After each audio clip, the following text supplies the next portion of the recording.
যদি আমরা কিছুই করব না, শুধুমাত্র আমার বাংলার বুকে ফারাক্কার যে ব্যারেজটা আছে খালি সুইচ দুটো খুলে দেবো, গোটা বাংলাদেশ বন্যায় বন্যা হয়ে যাবে, চিপে মরে যাবে। এই দেশটা একটা ছুঁচ তৈরি করার ক্ষমতা নেই। ভারতবর্ষ থেকে চাল যায়, ভারতবর্ষ থেকে আটা যায়, ভারতবর্ষ থেকে চিনি যায়, ভারতবর্ষ থেকে পেট্রোল যায়, ভারতবর্ষ থেকে গ্যাস যায়, ভারতবর্ষ থেকে মেডিসিন যায়। ওখানকার চিকিৎসা ব্যবস্থা ভালো নয় বলে আমার বাংলাতে এসে চিকিৎসা করে। সেখানে এই রকম বাংলাদেশ আস্তে আস্তে এই ইউনিট সরকার মৌলবাদের হাতে চলে যাচ্ছে, এটা তালিবানি সরকার হয়ে যাচ্ছে। আজকে বাংলার বুকে, ভারতবর্ষের বুকে আজমল কাসাব সব থেকে বড় টেররিস্ট, তাকেও যখন ধরা হয়েছিল রাত 12টায় কোর্ট খুলে ভারতবর্ষের উকিল তার হয়ে দাঁড়িয়ে সালজা করে তাকে ফাঁসি দেওয়া হয়েছিল। অর্থাৎ ভারতবর্ষে গণতন্ত্র আছে বলে, ভারতবর্ষে সেকুলার আছে বলে ভারত সরকার একটা 1 নম্বর ক্রিমিনাল সন্ত্রাসবাদী তার হয়েও উকিল দাঁড়িয়েছিল, রাত 12টায় দাঁড়িয়েছিল। আর আজ ইউনূস সরকার একজন সাধু, সে সন্ত্রাসবাদী না, সে বোমারু না, সে খুনি না, অথচ তার হয়ে কোনো উকিল দাঁড়াতে গেল না। ভয়ে যারা দাঁড়াতে গেছিলেন আগের দিনে তাদেরকে মেরে ধরে তাদের বউ বাচ্চাকে চমকে ধমকে। ওই কি চলছে? ওটা কি তালিবানি সরকার হয়ে গেছে নাকি মৌলবাদের সরকার হয়ে গেছে? সাবধান ইউনূস সাহেব, এখনো পর্যন্ত ওটা সেকুলার।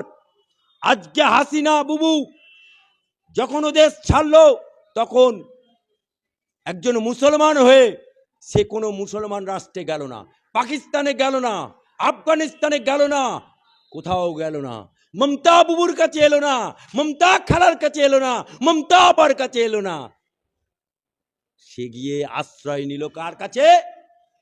ভারত সরকারের মোদির কাছে। এখনো হাসিনা আমাদের দেশে আছে। যে দেশটা একটা ছুঁচ তৈরি করার ক্ষমতা নেই, ভারতবর্ষ থেকে চাল যায়, ভারতবর্ষ থেকে আটা যায়, ভারতবর্ষ থেকে চিনি যায়, ভারতবর্ষ থেকে পেট্রোল যায়, ভারতবর্ষ থেকে গ্যাস যায়, ভারতবর্ষ থেকে মেডিসিন যায়। ওখানকার চিকিৎসা ব্যবস্থা ভালো নয় বলে আমার বাংলাতে এসে চিকিৎসা করে। সেখানে এই রকম অরাজকতা, সেখানে এই রকম সনাতনীদের প্রতি অত্যাচার, সেখানে এইভাবে অরাজকতা চলবে, এটা আমরা চুপ করে বসে থাকবো? আমরা ভারতবাসী হিসেবে চুপ করে বসে থাকবো না। তাই ভারত সরকারকে বলছি যে ইমিডিয়েট যদি আমরা কিছুই করব না, শুধুমাত্র আমার বাংলার বুকে ফারাক্কার যে ব্যারেজটা আছে খালি সুইচ দুটো খুলে দেবো, গোটা বাংলাদেশ বন্যায় বন্যা হয়ে যাবে, চিপে মরে যাবে, চিপে মরে যাবে। আর তারা আজকে এইভাবে মৌলবাদীর মতো কাজ করবে, আর আমরা ভারতবাসী হিসাবে বসে থাকবো, এটা হতে পারে না। কারণ এই ভারতের মাটিতে আমার জন্ম হয়েছে, এই ভারতের মাটিতে আমার কবর হবে, এই ভারতের মাটিতে আমি সিজদা করি, একবার না 5 বার সিজদা করি, নামাজ পড়ি, কোরআন পড়ি, কিন্তু আগে আমার ভারত মাতা, তারপরে আমি মুসলমান কি হিন্দু সেটা পরের কথা। তাই ভারতবাসী হিসাবে আমি এটা তীব্র নিন্দা করছি এবং ইউনূস সাহেবকে বলছি সাবধান হয়ে যাও, তা নাহলে ওই বাংলাদেশের যে ম্যাপটা আছে ওটা ভারতবর্ষের মধ্যে ঢুকে যাবে। আপনি একজন আইনজীবী হিসেবে কি বলবেন যে এই ওঠার পরে 3 তারিখ থেকে একেবারে 1 মাস থানার যে ডেট দিয়েছে, এই বিষয়ে আপনি একজন আইনজীবী হিসেবে কি বলবেন? দেখুন, ওখানকার বিচার ব্যবস্থা সেটাও চলছে মৌলবাদীদের কথায়। ওখানকার উকিলরা দাঁড়াতে পারছে না মৌলবাদী সন্ত্রাসের জন্য, ওখানকার হিন্দুরা সন্ত্রাসের শিকার হচ্ছে, ওখানকার সনাতনীরা সন্ত্রাসের শিকার হচ্ছে। তাই একটা সেকুলার কান্ট্রি হিসাবে এটা মোটেই কাম্য না, এটা আইন বিরুদ্ধে, এটা মানবাধিকার লঙ্ঘন হচ্ছে। মুখ্যমন্ত্রী বলছেন যে একবেলা খাবো, দরকার হয় যারা ওপার থেকে আসছে তাদের। আহারে, ওরে আমার বুবু রে, ওরে আমার মুখ্যমন্ত্রী রে, ওরে আমার খালা পারে, একেবারে দরদ উদলে পড়ছে। মমতা ব্যানার্জিকে বলি, তুমি বলো আধে রুটি খাएंगे বাংলাদেশি, जितना রোহিঙ্গা আছে উসকো ভাগাएंगे। বলো দেখি কত হিম্মত। পারবে না, পারবে না, পারবে না। আজকে বাংলাদেশে থেকে একটা চিকিৎসক, মানে একটা এমপি এখানে চিকিৎসা করতে এলো কলকাতায় আরএনটি গড়ে হসপিটালে, তাকে এখানেই কলকাতার বুকে কচু কাটা, কুচিয়ে কুচিয়ে কুচিয়ে কচু কাটা করে দিল। কি করলে তুমি, কি করলে তুমি? আজকে এই পার্ট সার্কাসে এই কলকাতার বুকে একজন শর্মা নাম দিয়ে সে ছিল, হিন্দুর শর্মা নাম রেখে, কিন্তু সে মুসলমান হোটেলে বারবার ঢুকছে আর বেরোচ্ছে আর গোশ খেয়ে বেরোচ্ছে।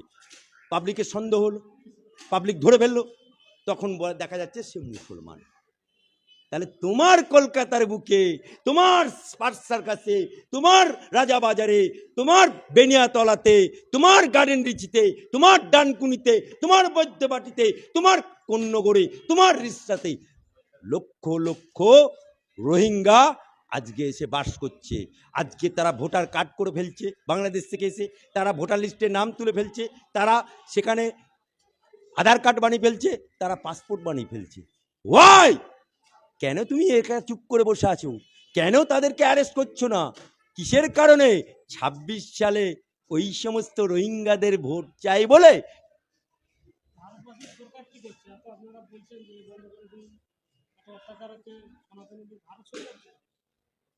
দেখুন, ভারত সরকার